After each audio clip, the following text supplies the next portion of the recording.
नमस्कार दोस्तों, आप सभी का एक बार पुनः स्वागत है।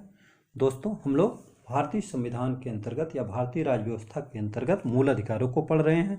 पहले भाग में हमने प्रारंभ में कितने मूल अधिकार थे और वर्तमान में कितने मूल अधिकार हैं इसको पढ़ा और अनुच्छेद 12 और 13 की स्थिति को समझा।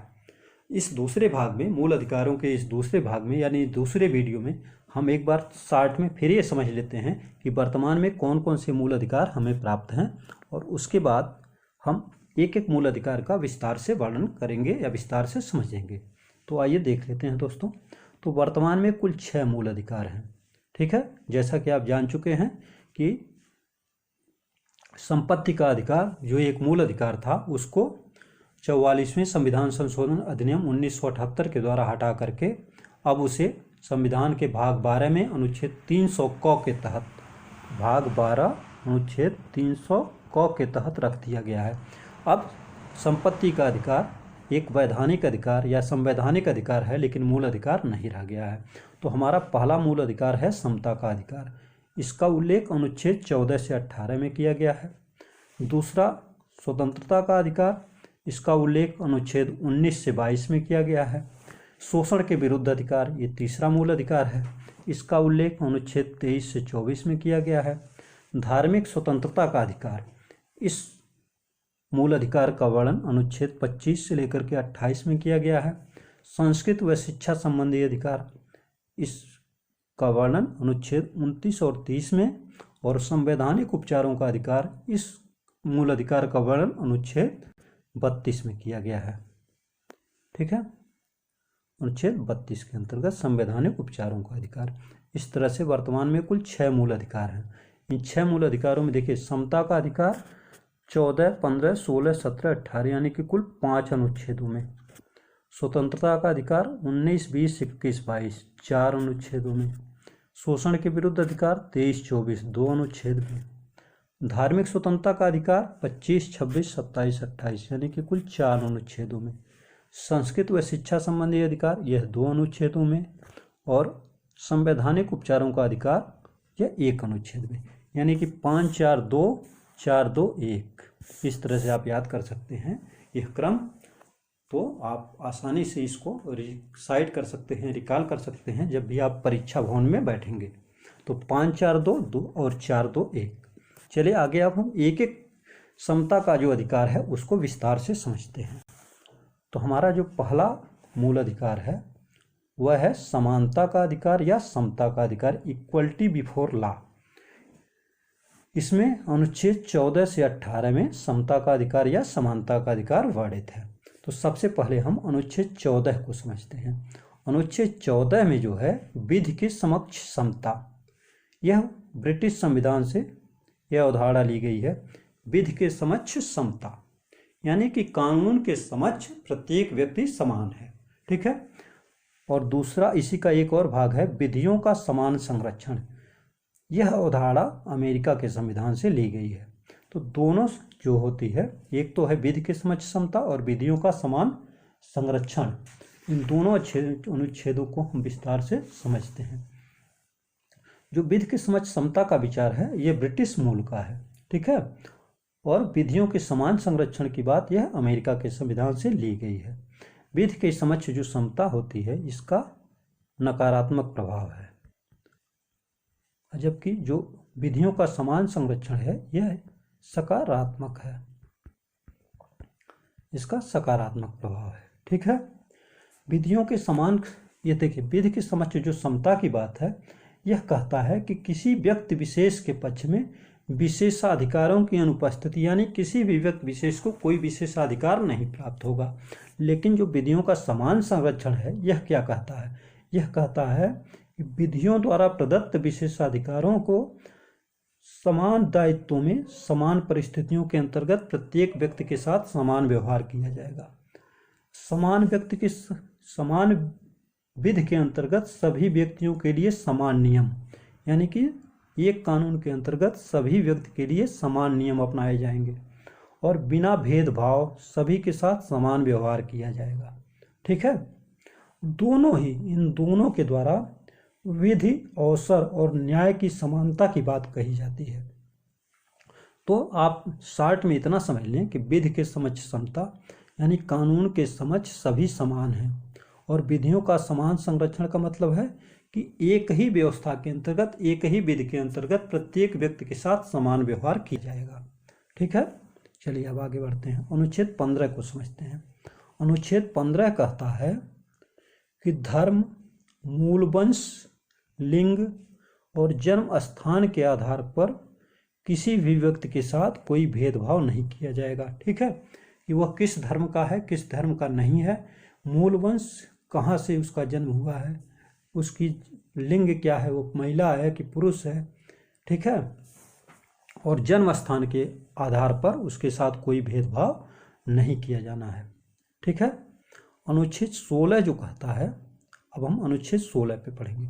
अनुच्छेद 16 लोक नियोजन के संबंध में अवसर की समानता, यानी कि सरकारी नौकरियों के लिए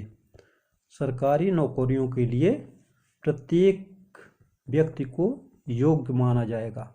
ठीक है, जो योग्यता धारित करता हो, किसी पद के लिए निर्धारित योग्यता धारित करने वाला प्रत्येक व्यक्ति उस सरकारी पद के लिए आवेदन करने का योग्य माना जाएगा और उसके साथ कोई भेदभाव नहीं किया जाएगा। ठीक है, तो लोक नियोजन के संबंध में अवसर की समानता इसमें, लेकिन इसके अंतर्गत यह भी व्यवस्था की गई है कि राज्य सरकारें चाहें तो अपने राज्य के अंतर्गत यह देख करके कुछ विशेष वर्गों के लिए विशेष प्राविधान, जैसे पिछड़ा वर्ग हुआ, SC और ST वर्ग हुआ, महिलाओं के लिए कुछ विशेष प्रावधान कर सकते हैं। ठीक है, लेकिन व्यक्ति के आधार पर उनके साथ कोई भेदभाव नहीं किया जाएगा। अब हम अनुच्छेद 17 को पढ़ते हैं। अनुच्छेद 17 अस्पृश्यता का अंत और उसका आचरण जो है इसको निषिद्ध करता है, यानी कि छुआछूत की भावना। अस्पृश्यता का मतलब कि छुआछूत की भावना नहीं रखी जाएगी। ठीक है, देखिए अस्पृश्यता जो शब्द है इसका जो है उल्लेख संविधान में कहीं नहीं किया गया है। ठीक है, लेकिन इसमें यह व्यवस्था की गई है कि किसी व्यक्ति को सार्वजनिक पूजा स्थल में प्रवेश से रोकना या कहीं पर पूजा कर, जैसे मंदिर में जाने से नहीं रोका जाए, मंदिर, मस्जिद, गुरुद्वारा, चर्च, कहीं भी किसी को जाने से रोका नहीं जा सकता है। ठीक है, किसी दुकान, होटल, सार्वजनिक मनोरंजन स्थल, सिनेमा हॉल में प्रवेश करने से नहीं रोका जा सकता है। किसी व्यक्ति को उसके नाम से, उसकी जात के आधार पर बेइज्जत नहीं किया जा सकता है। अस्पतालों, शैक्षणिक संस्थानों या हॉस्टल में सार्वजनिक हित के लिए उसके प्रवेश पर कोई रोक नहीं रहेगी। मतलब मूल रूप से यह है कि प्रत्यक्ष या अप्रत्यक्ष रूप से अस्पृश्यता को नहीं मानना है। ठीक है, और अनुच्छेद 18 कहता है उपाधियों पर रोक या समाप्ति। अनुच्छेद 18 में उपाधियों पर, पहले क्या होता था, संविधान लागू होने से पहले बहुत से प्रकार की उपाधियां प्रचलित थी।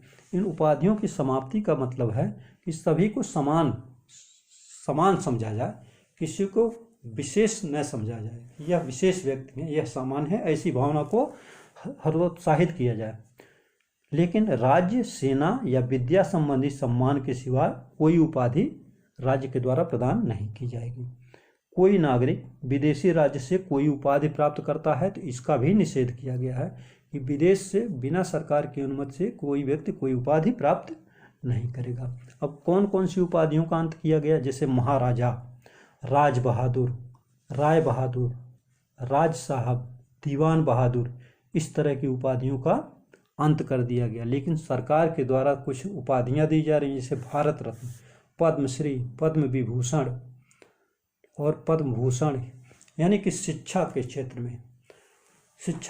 में और सेना के क्षेत्र में जो मतलब ये सम्मान दिए जा रहे हैं, इनका वंचन नहीं किया गया है, यानी इन उपाधियों का अंत नहीं किया गया है। ठीक है, अब देखिए ये हमने समता का अधिकार यानी कि समानता का अधिकार जो था, इसके अंतर्गत हमने अनुच्छेद 14 से 18 तक पढ़ लिया। अब हम पढ़ेंगे जो दूसरा है स्वतंत्रता का अधिकार, अनुच्छेद 19 से 22। अनुच्छेद 19 से 22 में स्वतंत्रता का अधिकार है, और ये अनुच्छेद कितनी प्रकार की स्वतंत्रता है आइए देखते हैं। अनुच्छेद 19 में इसमें 6 प्रकार के अधिकारों की गारंटी दी जाती है। अनुच्छेद 19 के अंतर्गत 6 प्रकार के अधिकारों की गारंटी। पहला, वाक एवं अभिव्यक्ति की स्वतंत्रता, यानी कि व्यक्ति को बातचीत करने की, अपनी बात रखने की स्वतंत्रता, वह बोल सकता है। ठीक है, इसकी स्वतंत्रता दी गई। व्यक्ति जो है अपने समान विचार रखने वाले व्यक्तियों के साथ, समान विचार रखने वाले लोगों के साथ सभा या सम्मेलन आयोजित कर सकता है। तो सभा या सम्मेलन आयोजित करने की स्वतंत्रता। फिर सभा सम्मेलन बना करके वह एक जैसी विचारधारा रखने वाले लोगों का एक संघ बना सकता है। फिर भारत में स्वतंत्र विचरण की स्वतंत्रता। पहले अपनी बात रखेगा, सभा सम्मेलन बनाएगा, फिर संघ बनाएगा, फिर भारत में कहीं भी आ जा सकता है। और कहीं जाएगा तो फिर वहाँ निवास करने की बात आएगी, तो निवास करने की भी स्वतंत्रता है। और निवास करेगा तो भाई रोजी रोजगार भी चाहिए, तो रोजी रोजगार यानी कि व्यवसाय या वृत्ति की स्वतंत्रता। तो ये 5 प्रकार की स्वतंत्रता, वाक या अभिव्यक्ति, सभा या सम्मेलन आयोजित करने की, संघ बनाने की स्वतंत्रता, भारत में स्वतंत्र विचरण की स्वतंत्रता, निवास की स्वतंत्रता, व्यवसाय या वृत्ति की स्वतंत्रता। अनुच्छेद 19 में ये 6 प्रकार की स्वतंत्रताएं प्रदान की गई हैं। अब हम अनुच्छेद 20 को देखते हैं। अनुच्छेद 20 कहता है कि अपराधों के लिए दोष सिद्ध के संबंध में संरक्षण, कि मनमाने और अतिरिक्त दंड से संरक्षण, यानी कि जब तक अपराध सिद्ध नहीं हो जाता है, जब तक दोष सिद्ध नहीं हो जाता है, तब तक के लिए अपराधी को कुछ अधिकार दिए जाएंगे, कुछ विधियों से उसका संरक्षण किया जाएगा। ठीक है, अब ये कौन कौन से हैं आइए देखते हैं इनको। तो 3 प्रावधान इसमें हैं। निर्धारित विधि के उल्लंघन पर ही अपराधी ठहराया जाना, यानी कि कोई सरकारी कानून बना है, सरकार ने कोई कानून बनाया हुआ है और व्यक्ति के द्वारा उस कानून का, उस विधि का, उस नियम का जब उल्लंघन किया गया हो, यह सुनिश्चित हो जाए कि उसके द्वारा उस नियम का, कानून का उल्लंघन किया गया है, तभी उस व्यक्ति को अपराधी ठहराया जाए। और एक अपराध है तो एक बार ही अभियोजन व दंड।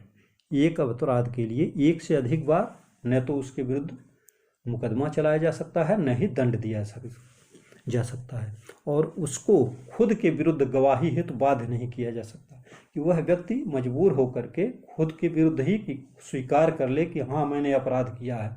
इस तरह से उसको स्वीकार करने के लिए बाध्य नहीं किया जा सकता।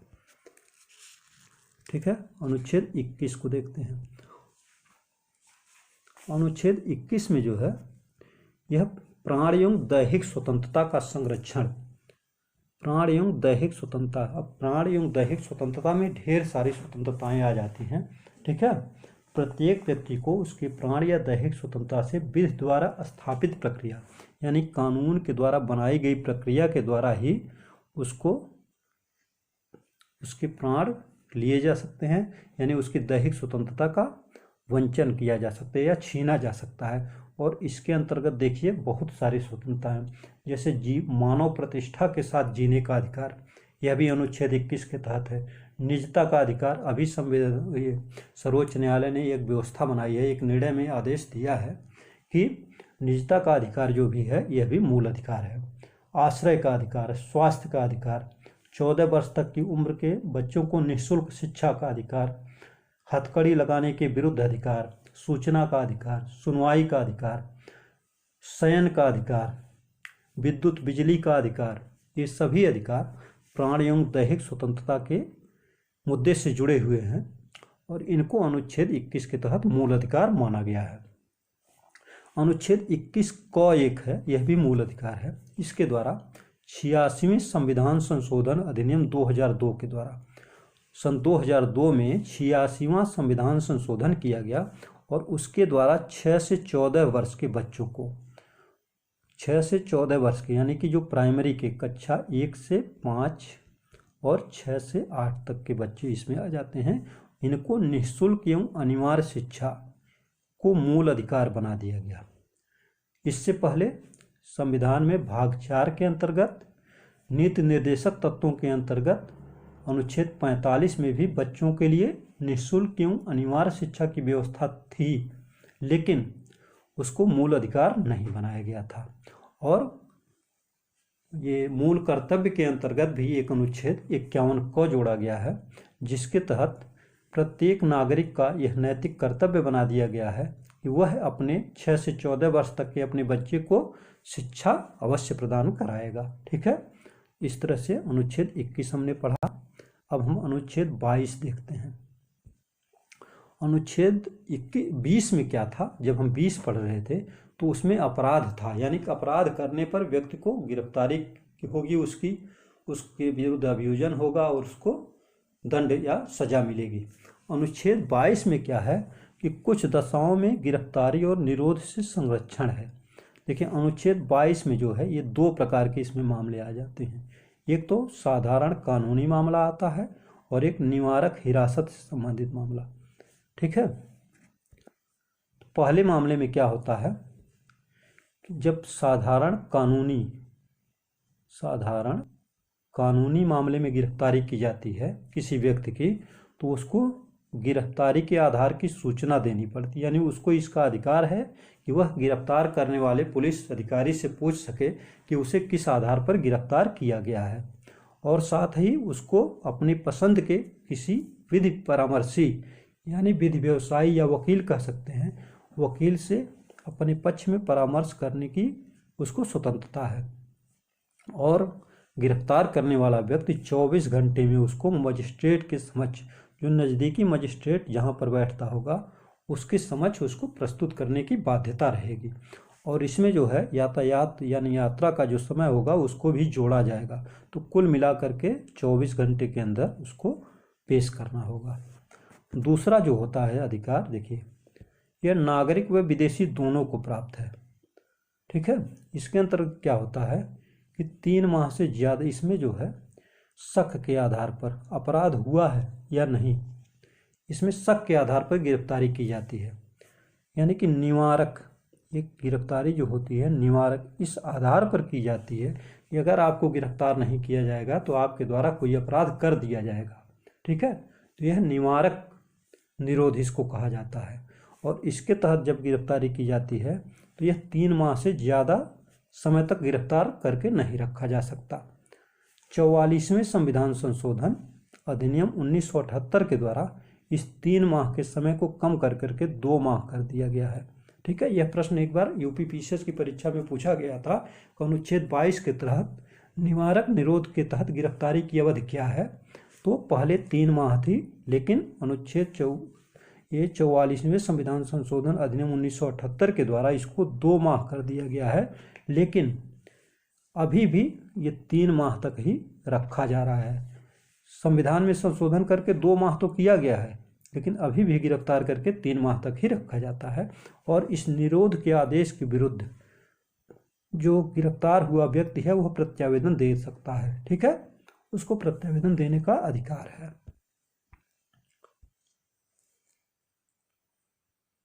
तो इस तरह से हमने इस वीडियो में समानता का अधिकार और स्वतंत्रता का अधिकार, समानता के अंतर्गत अनुच्छेद 14 से 18 और स्वतंत्रता के अंतर्गत अनुच्छेद 19 से लेकर के 22 तक पढ़ा। आशा ही नहीं विश्वास है कि आपको यह वीडियो लेक्चर अवश्य पसंद आया होगा। आगे इस तरह के और वीडियो पाने के लिए और उनका नोटिफिकेशन सबसे पहले पाने के लिए चैनल को सब्सक्राइब करके बेल आइकन दबाना बिल्कुल ना भूलें।